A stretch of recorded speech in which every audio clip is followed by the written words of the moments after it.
अस्सलाम वालेकुम स्टूडेंट्स, मैं हूं अब्दुल कुद्दूस बेग, आपका फिजिक्स टीचर। आज हम डिस्कस करेंगे चैप्टर नंबर 2 की सेकंड एग्जाम्पल को, विच इज एग्जाम्पल नंबर 2.2।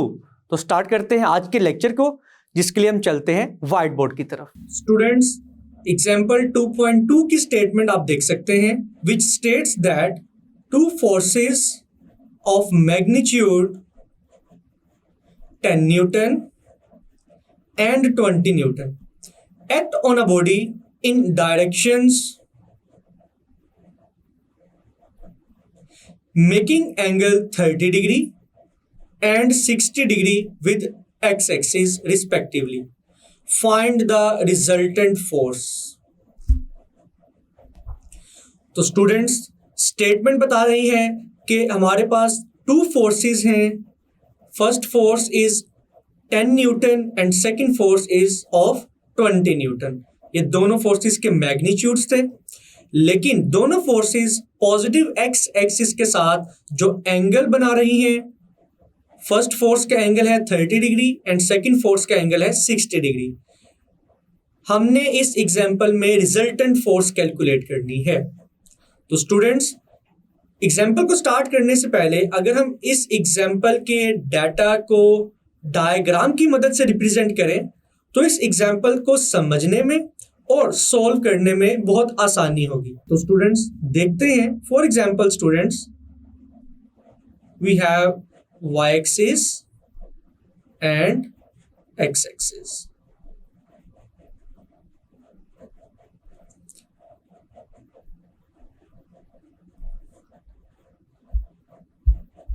अगर हम फर्स्ट फोर्स को रिप्रेजेंट करें जिसका मैग्नीट्यूड 10 न्यूटन है, लेकिन वो पॉजिटिव एक्स एक्सिस के साथ 30 डिग्री का एंगल बना रही है.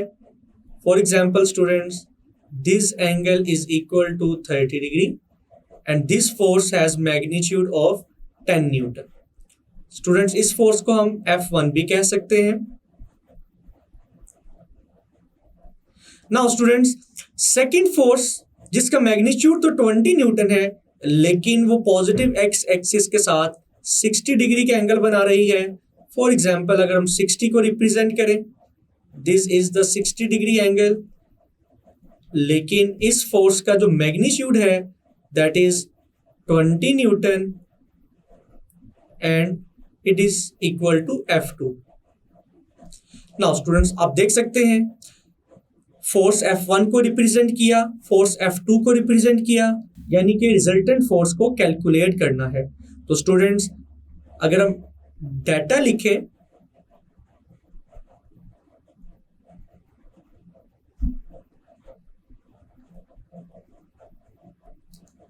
तो स्टूडेंट्स डाटा में जस्ट फर्स्ट फोर्स गिवन है F1, उसका मैग्नीट्यूड है 10 न्यूटन. और स्टूडेंट्स, इस फोर्स के एंगल को हम θ1 से रिप्रेजेंट कर सकते हैं, which is equal to 30 degree. And students, second force का मैग्नीट्यूड है 20 न्यूटन और इस फोर्स के एंगल को हम रिप्रेजेंट कर सकते हैं θ2 की मदद से, which is equal to 60 degree. Now students, data के बाद अगर हम इस एग्जाम्पल की रिक्वायरमेंट को देखें कि इस एग्जाम्पल में हमने क्या कैलकुलेट करना है, that is the resultant force. और स्टूडेंट्स, आपको मालूम है अगर हम रिजल्टेंट फोर्स की बात करें तो स्टूडेंट्स फोर्स एक वेक्टर क्वांटिटी है. तो रिजल्टेंट फोर्स में हम टू वैल्यूज को कैलकुलेट करेंगे. First thing is the magnitude of the resultant force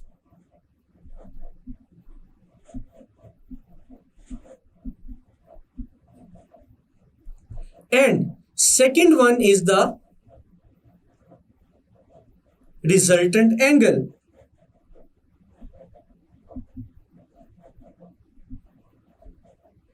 तो students, magnitude of resultant force को हम सिंपल F से रिप्रेजेंट कर सकते हैं and angle of the resultant force को हम थीटा से रिप्रेजेंट कर सकते हैं. इट मीन्स दैट कि इस एग्जाम्पल में हमने रिजल्टेंट फोर्स का मैग्नीट्यूड भी निकालना है और उसकी डायरेक्शन थीटा भी निकालना है।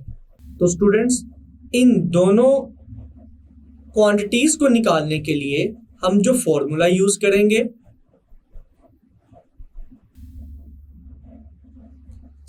That is F which is the resultant। जैसे कि स्टूडेंट्स हम प्रीवियस लेक्चर में ये देख चुके हैं कि रिजल्टेंट फोर्स का फॉर्मूला क्या होगा, F X square plus F Y square.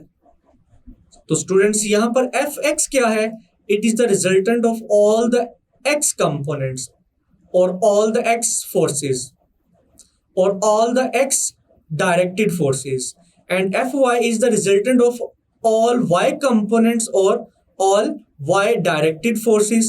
तो स्टूडेंट्स मैग्नीट्यूड के फॉर्मूला को हम इक्वेशन 1 क्या देते हैं। एंड स्टूडेंट्स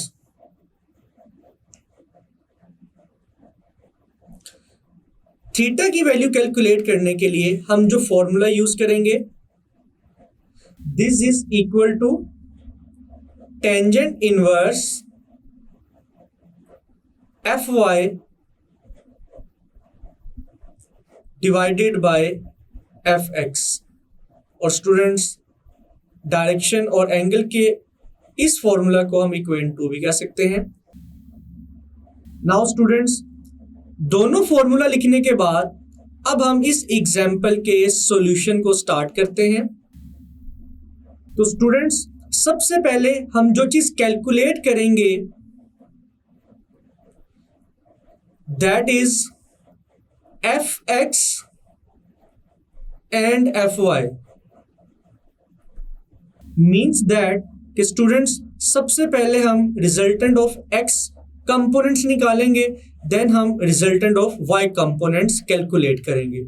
स्टूडेंट्स जैसा कि इस एग्जाम्पल में हमें 2 फोर्सेस गिवन है, तो स्टूडेंट्स फोर्स F1 के भी 2 कंपोनेंट्स होंगे जिसको हम रिप्रेजेंट कर सकते हैं। स्टूडेंट्स फोर्स F1 का फर्स्ट कंपोनेंट होगा F1x which is the x component, लेकिन स्टूडेंट्स फोर्स F1 का सेकंड कंपोनेंट होगा y component which is represented by F1y। And students force F2 की बात की जाए तो सिमिलरली फोर्स F2 के भी 2 कंपोनेंट्स होंगे। First one is F2x, the x component of second force F2, और स्टूडेंट्स F2 का सेकंड कंपोनेंट होगा F2y, that is the y component of force F2। तो स्टूडेंट्स अगर x कंपोनेंट्स की बात की जाए तो जैसे कि आपको मालूम है हम अपने प्रीवियस लेक्चर्स में x कंपोनेंट और y कंपोनेंट के फॉर्मूलाज को डिस्कस कर चुके हैं। F1x का फॉर्मूला क्या होगा students, F1 cos θ1। Similarly students F1y का फॉर्मूला क्या होगा, F1 sin θ1। नाउ स्टूडेंट्स अगर मैं F2x की बात करूं तो F2x निकालने के लिए हम कौन सा फॉर्मूला यूज करेंगे, F2 cos θ2, और F2y के लिए F2 sin θ2। नाउ स्टूडेंट्स अब हम इन 4 इक्वेशंस और फॉर्मूलाज को यूज करते हुए दोनों फोर्सेस के दोनों कंपोनेंट्स निकालेंगे, तो हमारे पास टोटल कंपोनेंट्स कितने आएंगे, 4 कंपोनेंट्स आएंगे। तो स्टूडेंट्स इंडिविजुअली बारी बारी सबसे पहले हम इन दोनों फोर्सेस के x कंपोनेंट्स और y कंपोनेंट्स को कैलकुलेट करते हैं। नाउ स्टूडेंट्स सबसे पहले हम दोनों फोर्सेस के x कंपोनेंट्स को सोल्व करते हैं।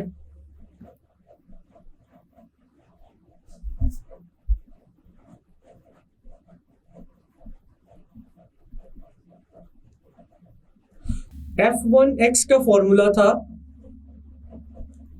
F1 cos θ1। तो स्टूडेंट्स अगर हम F1 की वैल्यू को पुट करें it is equal to 10 newton. cos theta 1 की वैल्यू है स्टूडेंट्स 30 डिग्री। तो स्टूडेंट्स अगर हम कैलकुलेटर से cos 30 की वैल्यू को कैलकुलेट करें, it will be equal to 0.866। और अगर हम इस वैल्यू को 10 से मल्टीप्लाई करें तो f1x का फाइनल रिजल्ट आएगा 8.66 न्यूटन। तो स्टूडेंट्स ये था फर्स्ट फोर्स का एक्स कंपोनेंट। अगर सिमिलरली हम सेकंड फोर्स का एक्स कंपोनेंट कैलकुलेट करना चाहें तो हम फॉर्मूला यूज करेंगे F2x is equal to F2 cos theta 2। तो स्टूडेंट्स अगर हम F2 की वैल्यू को पुट करें तो F2 की वैल्यू है 20 न्यूटन। cos थीटा 2 की वैल्यू है 60 डिग्री। सिमिलरली स्टूडेंट्स अगर हम अगेन कैलकुलेटर की मदद से cos 60 की वैल्यू को कैलकुलेट करें, it will be equal to 0.5 and students 0.5 multiply by 20, F2x का फाइनल रिजल्ट आएगा 10 न्यूटन। नाउ स्टूडेंट्स दोनों फोर्सेस के एक्स कंपोनेंट्स को कैलकुलेट करने के बाद अब हम दोनों एक्स कंपोनेंट्स को ऐड करेंगे और रिजल्टेंट ऑफ एक्स कंपोनेंट्स को कैलकुलेट करेंगे। तो students resultant of x directed forces Fx का फॉर्मूला क्या होगा? F1x plus F2x। तो स्टूडेंट्स F1 का आंसर था 8.66 एंड F2 का आंसर था 10। तो जब हम इन दोनों वैल्यूज को ऐड करेंगे तो फाइनल रिजल्ट आएगा 18.66 Newton. This is the final resultant of x directed forces. Now students similarly जिस तरह से हमने सबसे पहले दोनों फोर्सेस के एक्स कंपोनेंट्स को निकाला, देन हमने दोनों कंपोनेंट्स को ऐड करके रिजल्टेंट ऑफ एक्स कंपोनेंट्स की वैल्यू को कैलकुलेट किया। सिमिलरली हम सारा प्रोसीजर रिपीट करेंगे for Y components and resultant of Y directed forces. तो स्टूडेंट्स अगर हम फर्स्ट फोर्स का वाई कंपोनेंट कैलकुलेट करना चाहते हैं, it will be equal to F1 y is equal to F1 sin theta 1 and students F1 की value है 10, sin theta 1 की वैल्यू है 30 डिग्री। 10 मल्टीप्लाई बाय sin 30 का आंसर आएगा 0.5 और जब हम 0.5 को 10 से मल्टीप्लाई करेंगे तो फाइनल रिजल्ट आएगा 5 न्यूटन। तो स्टूडेंट्स अगर हम F2y की वैल्यू कैलकुलेट करें तो इसका फॉर्मूला होगा स्टूडेंट्स F2 sin थीटा 2। तो स्टूडेंट्स F2 की वैल्यू है 20 मल्टीप्लाई बाय साइन थीटा 2 की वैल्यू है 60 डिग्री। तो स्टूडेंट्स 20 मल्टीप्लाई बाय साइन 60 का आंसर आएगा 0.8866 और जब हम 0.866 को 20 से मल्टीप्लाई करेंगे तो सेकेंड फोर्स का वाई कंपोनेंट आएगा 17.32 Newton.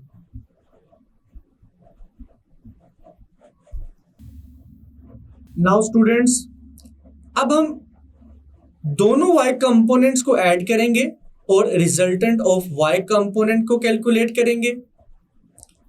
Fy is the resultant of y directed forces which is equal to F1y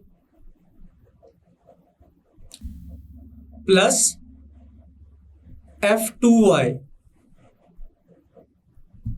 तो स्टूडेंट्स F1y का आंसर क्या था? 5 न्यूटन एंड F2y का आंसर था 17.32 न्यूटन। तो स्टूडेंट्स जब हम इन दोनों वैल्यूज को ऐड करेंगे तो finally resultant of Y directed forces का आंसर क्या आएगा? 22.32। नाउ स्टूडेंट्स यहां तक हमने रिजल्टेंट ऑफ एक्स कंपोनेंट्स भी निकाल लिया और रिजल्टेंट ऑफ वाई कंपोनेंट्स की वैल्यू भी कैलकुलेट कर ली। नाउ स्टूडेंट्स एफ एक्स और एफ वाई की वैल्यूज को हम इक्वेशन 1 में पुट करेंगे which is equal to f is equal to square root f x square plus f y square।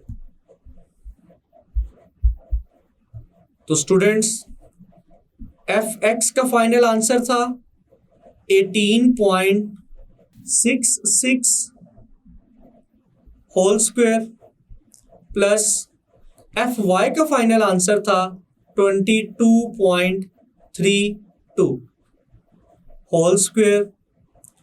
तो स्टूडेंट्स अगर हम दोनों वैल्यूज के स्क्वायर को फाइंड करें देन दोनों वैल्यूज को ऐड करने के बाद फाइनल आंसर का स्क्वायर रूट फाइंड करें तो स्टूडेंट्स रिजल्टेंट फोर्स का मैग्नीट्यूड आएगा 29 न्यूटन। तो स्टूडेंट्स यहां तक हम रिजल्टेंट फोर्स के मैग्नीट्यूड को कैलकुलेट कर चुके हैं। नाउ स्टूडेंट्स मैग्नीट्यूड को कैलकुलेट करने के बाद अब हम एफ एक्स और एफ वाई की वैल्यूज को इक्वेशन 2 में पुट करेंगे ताकि हम रिजल्टेंट फोर्स की डायरेक्शन यानी कि एंगल थीटा की वैल्यू भी कैलकुलेट कर सके। Now students by putting the values of F Y and F X in equation 2 तो हम लिख सकते हैं फ्रॉम इक्वेशन 2 क्या थी स्टूडेंट्स?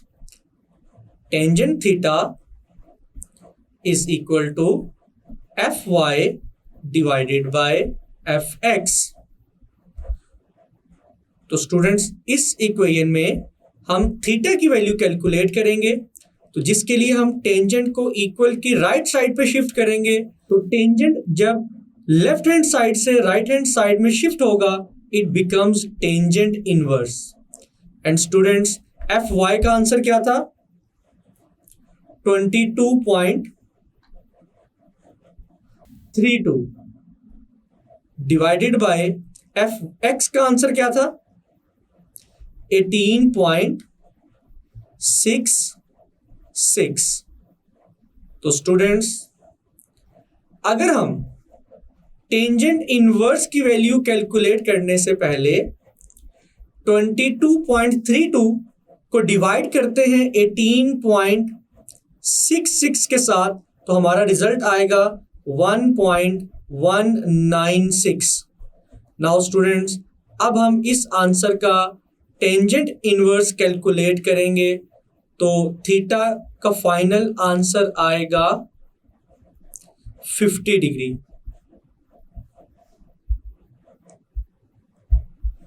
तो स्टूडेंट्स यहां पर हमने रिजल्टेंट फोर्स की डायरेक्शन यानी कि थीटा की वैल्यू भी कैलकुलेट कर ली है। तो स्टूडेंट्स इस एग्जांपल में हमने रिजल्टेंट फोर्स को कैलकुलेट किया है और रिजल्टेंट फोर्स के दोनों कंपोनेंट्स मींस उसका मैग्नीट्यूड भी कैलकुलेट किया, उसकी डायरेक्शन की वैल्यू भी कैलकुलेट की but with the help of rectangular components. जी स्टूडेंट्स मैं उम्मीद करता हूं कि एग्जाम्पल 2.2 आपको अच्छे से समझ आई होगी। इसको अच्छे से प्रिपेयर कीजिएगा। मिलते हैं नेक्स्ट लेक्चर में। अपना ख्याल रखिएगा। अल्लाह हाफिज़।